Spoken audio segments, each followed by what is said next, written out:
భారతదేశము సనాతన సాంప్రదాయ సంస్కృతులే వారసత్వముగా పురోగమిస్తున్న దేశము. ఆంధ్రప్రదేశ్ ప్రాచీన దక్షిణ భారతదేశ ధాన్యాగారముగా సుప్రసిద్ధి పొందిన తెలుగు రాష్ట్రం. తెలంగాణ పేరు చెప్పగానే బాహ్య ప్రపంచానికి గుర్తుకు వచ్చేది నక్సలిజం,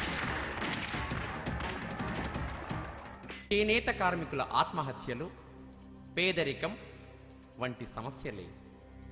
కానీ ఒకప్పటి తెలంగాణ యందు రత్నాలను రాసులుగా పోసి రోడ్లపైనే అమ్మినారని, ఈ ప్రాంతానికి ఒక ప్రాచీన చరిత్ర సంస్కృతి ఉన్నదని తెలియనిది చాలామందికి. ఒకప్పటి తెలంగాణ చరిత్రకు సంబంధించిన ఆనవాళ్లు ఎన్నెన్నో ఉన్నాయి.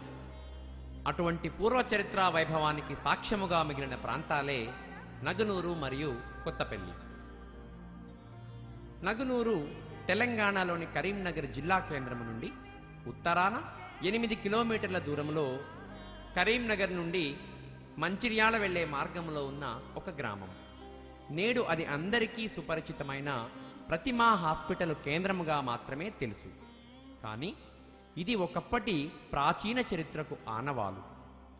చారిత్రాత్మకంగా ఇది 8వ శతాబ్దం నుండి 12వ శతాబ్దం వరకు, అంటే 4 శతాబ్దాల కాలం వరకు వేములవాడ చాళుక్యులు, కళ్యాణి చాళుక్యుల రాజధాని నగరం.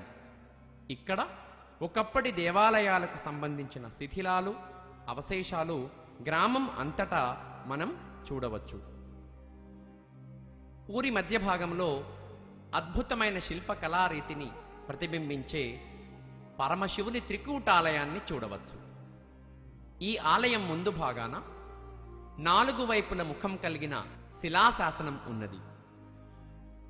దీని ప్రకారం ఈ ప్రాంతం యొక్క పూర్వపు పేరు నగురూరుగా పేర్కొనబడినది. ఆలయ ప్రాంగణంలో మహిషాసురమర్ధిని శిల్పం, పొడవైన శివలింగం, ఇంకా అంగవిచ్ఛేదములైన వీరగళ్ల యోధుల శిల్పములు కూడా మనకి కనిపిస్తాయి. ఆలయ నిర్మాణమును గనక పరిశీలిస్తే అధిష్టానంపై లేచిన పెద్ద చిన్న కుడ్య స్తంభములతో త్రికూటాలయం యొక్క ప్రధాన ద్వారం మనకు కనిపిస్తుంది. పెద్ద కుడ్య స్తంభమునకు ఇరువైపులా మడతలు ఉన్నాయి. శిఖరాన్ని మోస్తున్న సన్నని కుడ్య స్తంభములతో వంపులతో అమర్చబడిన కీర్తి ముఖాలతో కూడిన ఛత్రములు కలుపబడ్డాయి. ఆలయం పైకప్పు నక్షత్రాకార పథకమును కలిగి ఉన్నది. 3 గర్భగుహములు కలిగిన ఈ ఆలయ ద్వారములకు శిశువుని ఎత్తుకున్న మాతృమూర్తి శిల్పములు, ద్వారం పక్కన శివ ద్వారపాలకులు, పూర్ణకుంభాలు కూడా మనకు కనబడతాయి. గర్భగుడిలో ఎత్తైన వేదిక పైన గల శివలింగము ప్రతిష్ఠించబడినది. ఆలయ ద్వారము పై భాగమున వివిధ స్త్రీ రూపముల యొక్క శిల్ప రీతులు సుందరంగా కనిపిస్తాయి.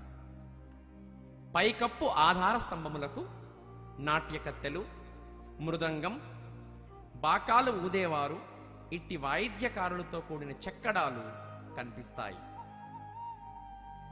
శిథిలావస్థలో ఉన్న ఈ ఆలయమునందు ఉత్తరం, తూర్పు, పడమర ముఖములుగా కలిగిన 3 శివలింగాలు ఉన్నందువలన దీనికి త్రికూటాలయము అనే పేరు వచ్చింది. శిథిలావస్థలో ఉన్నప్పటికీ ఈ 3 లింగాలు నేటికీ గ్రామస్తులతో పూజలు అందుకోవడం విశేషం. ఆలయం యొక్క మధ్య భాగాన వలయాకార రంగశిల కనిపిస్తుంది. త్రికూటాలయమునకు ముందు వెనుక భాగాలు గనక పరిశీలించినట్లయితే పురాతనమైన అతి ప్రాచీనమైన శిల్పకళా వైభవాన్ని మనం గుర్తుకు తెచ్చుకోవచ్చు. త్రికూటాలయం ముందర ఎడమ పక్కన పూర్తిగా శిథిలమై కేవలం మంటపం మాత్రమే మిగిలి ఉన్న మరొక శివాలయం, దాని ముందర ధ్వంసమైన నంది విగ్రహం కనిపిస్తాయి. త్రికూటాలయం కుడిపక్క కొద్ది దూరంలో పూర్తిగా శిథిలమైన మంటపం మాత్రమే కలిగిన వైష్ణవాలయం కూడా కనిపిస్తుంది.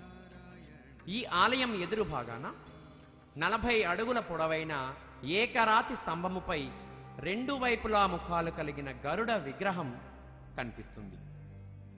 ఊరి మధ్యలో పచ్చని పొలాల మధ్య ఉన్న బీరన్న గుడి వద్ద ప్రాచీన శివుని శిల్పం అగుపిస్తుంది. ఈ ఆలయం వెనుక భాగాన ఎన్నో సంవత్సరాల క్రిందటి మర్రి చెట్టు శాఖోపశాఖలుగా విస్తరించి ఉంది.